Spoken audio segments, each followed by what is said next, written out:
আল্লাহ রাসূল বলে, হে উম্মতেরা, আমি পয়গম্বর একটা আমল করতাম রমজানের শেষে, শাওয়াল মাসে।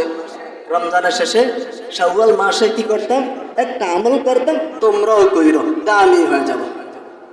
আমি দামি হয়ে গেছি, তোমরা এই আমলটা করলে তোমরাও দামি হয়ে যাবে। আমলটা কি দেখেন, রাসূল আরবি হাদিসের মধ্যে বলেন, মান সামা রমাদান সুম্মা আতবাআহু সিত্তান মিন শাওয়ালিন কানা কাসিয়ামিদ দাহর।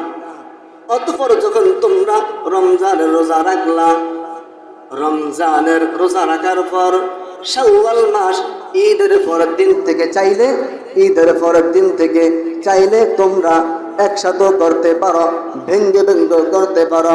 তোমরা শাওয়াল মাসের 6টা রোজা রাখবা। কয়টা রোজা?